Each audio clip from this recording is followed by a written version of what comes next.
What's going on, everybody? Brian here, and that one did about $500,000 last year financially too. Like, you'll start seeing the money partner and an investor too, and please save the conversation. Find out the pros and cons. Before I get into the topic on why you clicked on this video, just wanted to share a quick update on the channel. I do have a new channel name that I'm planning to use in the next couple of days. However, I didn't want to use it right away because we're already changing the content of the channel, which is no longer going to be junk removal stuff. It's going to be focused more on business related topics, challenges of running a business or being an entrepreneur, the ventures that we're currently in, and other ventures that we plan to be in. So for the next coming videos, I'm actually going to be sharing one of the businesses that I'm in, which is the virtual staffing. And that one did about $500,000 last year and projected to do about $600,000 to $650,000 this year. So if that's something that you want to get into, look out for that episode. I'm going to be sharing how to get into that type of business on your own. But if you don't want to get into that type of business and you're just curious to how to incorporate virtual staffing in your own company, that's fine too. You'll be able to get the information from there. Without further delay, let's get on to the topic. This topic is really tough. This topic is very, very tough, and it's hard to talk about because there's so many things to discuss. Everything that I mentioned can be debated. However, I'm gonna go ahead and just try to share information as best as I can to help other people out as far as knowing when to seek for a mentor, seek for a potential business partner, and an investor. But before I even get into the investor part, I'm gonna put that probably last. Let's just stick to the business partner and looking for a mentor, okay? If you are in the idea phase, if that's all you have, if you saw some type of content online, Instagram, YouTube, and it's telling you that it has potential to do X amount of dollars, and all of a sudden now you're like, ooh man, that's a really good idea.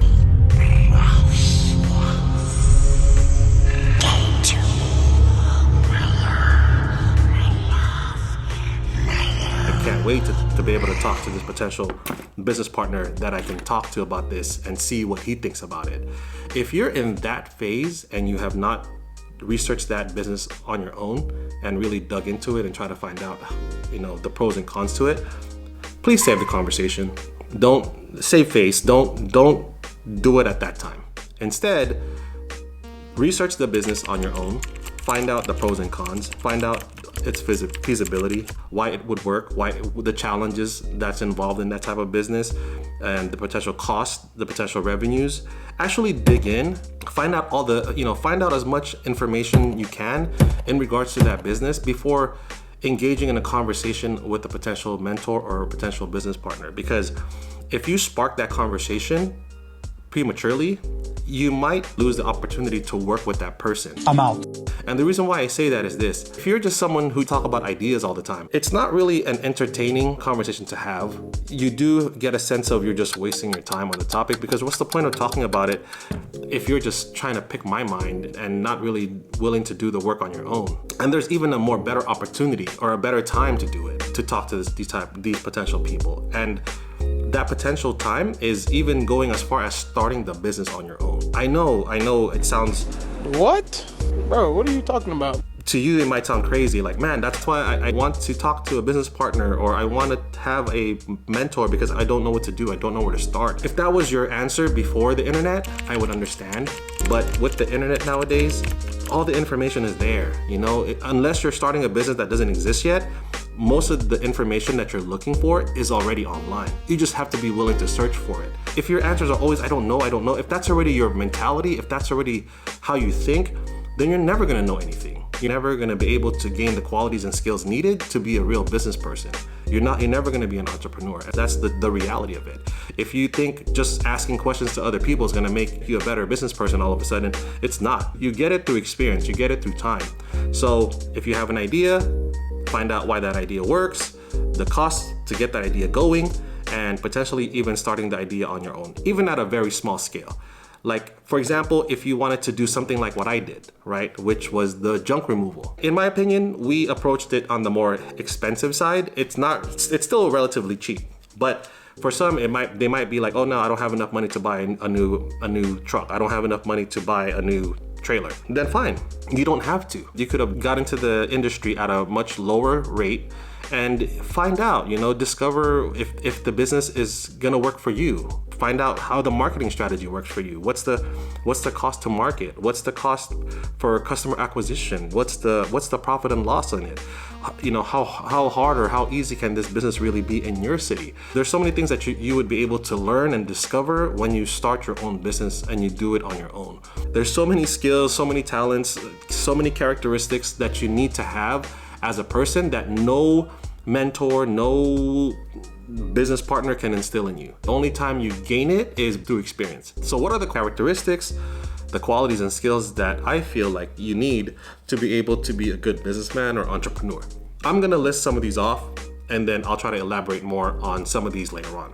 So first off is your ability to handle stress, your ability to stay composed and not overreact to things when things don't go well, making mistakes, because you're making a lot of them, your tolerance for risk, your patience, your communication skills and customer service skills, your marketing and sales skills, managing finances, time management and prioritization, discovering your weakness, discipline and sacrifice, that's a big one, a problem solver. Those are some of the skills and characteristics that I believe is key to being a successful businessman, woman, and entrepreneur. Because, for example, stress, right? You have no idea how much stress you're gonna be running into when you're running and operating your own business. If you thought you were stressed out before because you have your immediate family to take care of, it's on a whole different level once you have employees depending on you too. Now, not only do you have to be concerned about your own family's sake, you now have to be concerned about your employees' sake. Like, where are they gonna live? What are they gonna eat if I don't make sure that my business is successful? Problem solver. You really need to develop a high skill in problem solving.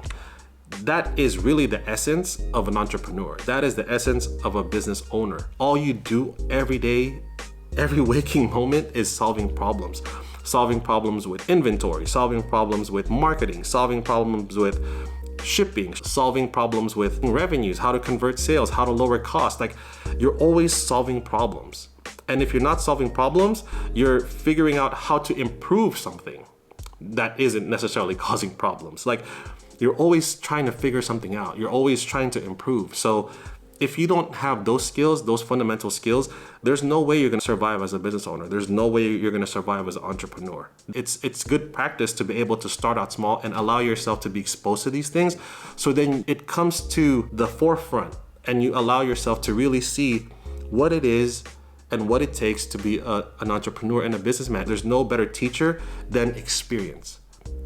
Again, you don't have to start a massive business right off the gate. You could do something on the side. You can do something part-time, although a business requires your full attention. But if time is really a constraint for you, do it on the side, because then you'll realize, right? You'll realize like how much time it's gonna take. It's how much sacrifice it's gonna take. How much effort is it gonna take to really make this thing work out? And that's when you'll realize like, I can do it. I can make this happen. That's when you start gaining confidence. That's when you start building resilience to all these things that I'm mentioning, and your ability and your skills start to develop. And over time, you just become better and better at it. And all of a sudden, your targets start increasing. Your expenses start increasing along with it too. But yeah, like all of a sudden, you'll just see that you're growing, not only as a person, but financially too. Like you'll start seeing the money. It'll start paying off. But you need to start. You need to allow yourself to start and start experiencing it. And the sooner you start it, the faster you start making mistakes, the better you're gonna be at it. So I guess the final part is, so when are you ready, right? When are you ready to reach out to a mentor then? When are you gonna be ready to reach out to a business partner or an investor in this case? Let's first discuss what my definition is of a mentor. To me, a mentor is someone who has more experience than you, someone who's been around the game longer than you, someone who's made more mistakes than you, and can share that information with you to help you in your journey, in your goals and aspirations. If he's sharing information with you, but you don't know what to do with the information, then what's the point of having a mentor? It's similar to finding a trainer at a gym, right? Looking for the best trainer in the gym, expecting that him just telling you information is gonna make you lose weight. It doesn't work, right? You have to start working out. Now think about it this way. Did you really need that mentor or that trainer to have you start working out in the first place? No, right? You could have done it on your own. You could have just hopped on a treadmill. You could have did so many things on your own to get the ball rolling already. Then when you have a foundation, when you've already created this discipline and you're already making sacrifices, that's when it's a good time to potentially reach out to a trainer or a potential mentor. I can talk more about this. There's so many scenarios in this situation, but I'm gonna just stick to this. And I'm gonna try to stick to this because I get it. There's a lot of scenarios, but however, most scenarios, right? Most scenarios I think applies to this one where there's no reason for you to reach out to a mentor if you yourself has not really made the necessary steps yet to get closer to your own goals. No mentor is going to help you develop these skills. No mentor is going to help you develop qualities and characteristics that you need to develop on your own. All they can do is guide you from their personal experience, and it's up to you to be able to take the information that they give and execute it. And then if you don't know where to start to execute things, then again, what's the point, right? So I think a good time to reach out to a mentor is if you're already in the game, or if you've already got something started and then there's something to mentor you for, or there's something to train you on. Not when you have nothing and all you have is an idea. There's no reason to reach out to mentor. There's no reason for someone to mentor you during your idea phases. How about a business partner? What's a good time to look for a business partner? When it comes to business partners, this is what I would say. Another terminology that me and my friends who own businesses like to use is we like to use the term strategic partner, not just business partner. When we say strategic partner, that means there is something that they can provide to you in a strategic way. They have skills or talents that you are lacking, and vice versa. That is the time when you should be looking for a business partner or a strategic partner. But how would you know that? How would you know what your weaknesses are?